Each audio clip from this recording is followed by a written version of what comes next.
Let's take a look at another example. This example is similar to the last one, but it's a little different. All right. So here we're being a little bit more concrete. We know exactly what vector spaces we're dealing with. We have a linear transformation from M22, the set of all 2 by 2 matrices, into L, the set of all line functions. This transformation is defined right here. Okay. Now we are given 2 bases for these 2 vector spaces. So B is a pretty standard basis for M22, and C is a basis for L. All right, what we want to do now is we want to find the matrix for T, for linear transformation T, with respect to bases B and C. Okay, so again, let's make our little rectangle so we know what we're dealing with. Okay, so we're starting in M22, and we know if we apply the linear transformation,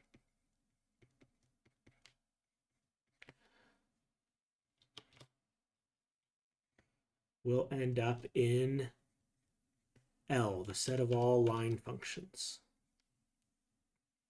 Okay, we know exactly what this transformation looks like. We are told what it looks like. What we want to do, though, is we want to find the matrix with respect to T with respect to bases B and C. So we want to know, hey, if we performed the isomorphism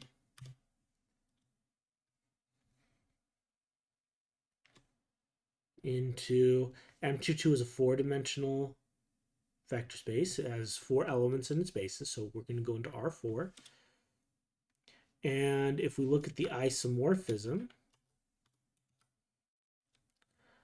from the set of all line functions into R2, because L is a 2-dimensional vector space, we want to know what matrix corresponds to the transformation that completes this diagram right here. Okay? So A, B, C, D, and if we apply the transformation, we get what? A plus 2B plus 5C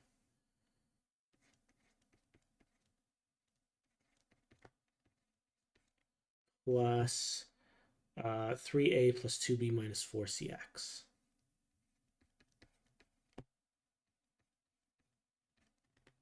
Okay? So what we want to do is we want to take what we know and then apply the isomorphisms to find the coordinate vector of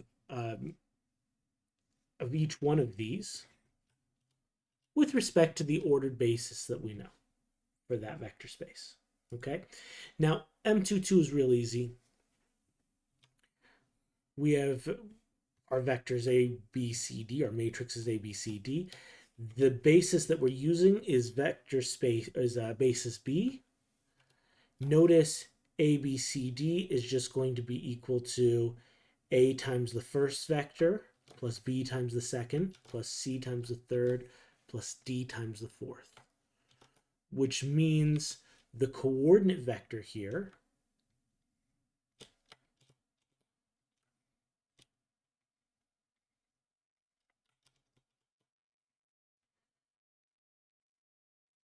with respect to B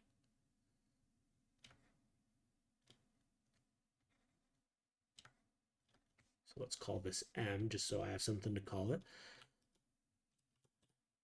Coordinate vector of M with respect to B is just the 4-dimensional vector with components A, B, C, D. Okay? Similarly, it's going to be real easy to find the coordinate vector of L in R2 with respect to our basis. Our basis has only 2 components in it. It's dimension 2. The first is a 1, the second is an x. So 1 just means it's the constant term. So the first term, the first component in our vector will be a plus 2b plus 5c. And then x, what's in front of the x, is 3a plus 2b minus 4c. Okay?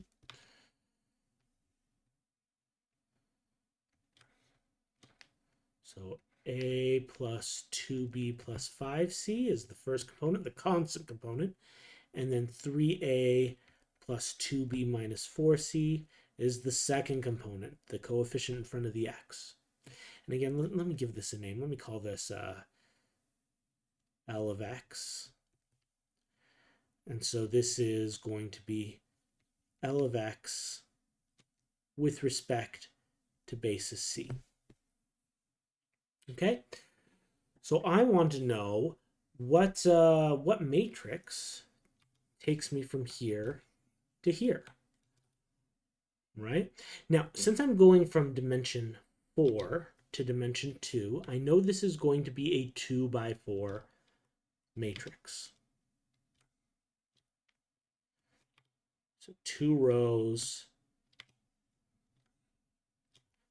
and then 4 columns, right? And then when I multiply by A, B, C, D, I want the output to be this vector here, A plus 2B plus 5C, and then 3A plus 2B minus 4C. Okay? Now we've done enough matrix multiplications that you might be able to look at this and just figure it out. That should be an A there. But remember that each column here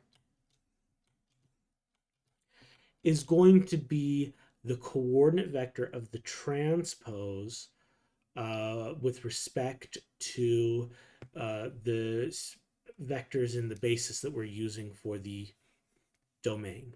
Okay, so let's think about what would happen if I plug in 1, 0, 0, 0. So that means I'd have 1 for A, 0 for B, 0 for C, 0 for D. If I plug that in, I'd get 1, 0, 0 for my first component, so that's a 1. And then 1, 0, 0, so that'd be 3 plus 0 plus 0. That'd be 3 for my second component. Okay?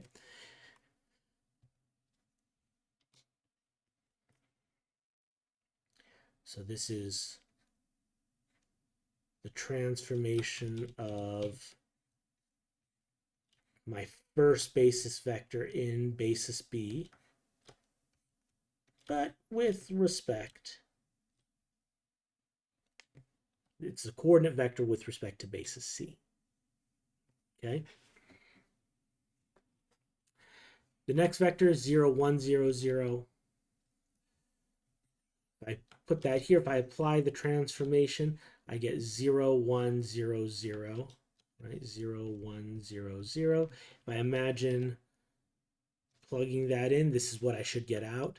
So 0 for A, 1 for B, 0 for C, 0 for D. So I'd get 0 plus 2 times 1 plus 5 times 0 for my first component. So that's going to be 2. And 3 times 0 plus 2 times 1 minus 4 times 0 for my second component. That's also going to be 2. Okay? I do this for each component. 0, 0, 1, 1, 0. So if C is the only non-zero component, then the output I should be getting here, okay, here, if C is equal to 1 and everything else equals 0, I get 5 times 1 for my first component and negative 4 times 1 for my second. Right? And then my final vector here is 0, 0, 0, 1. That means D is going to be equal to 1, and all the other values are equal to 0.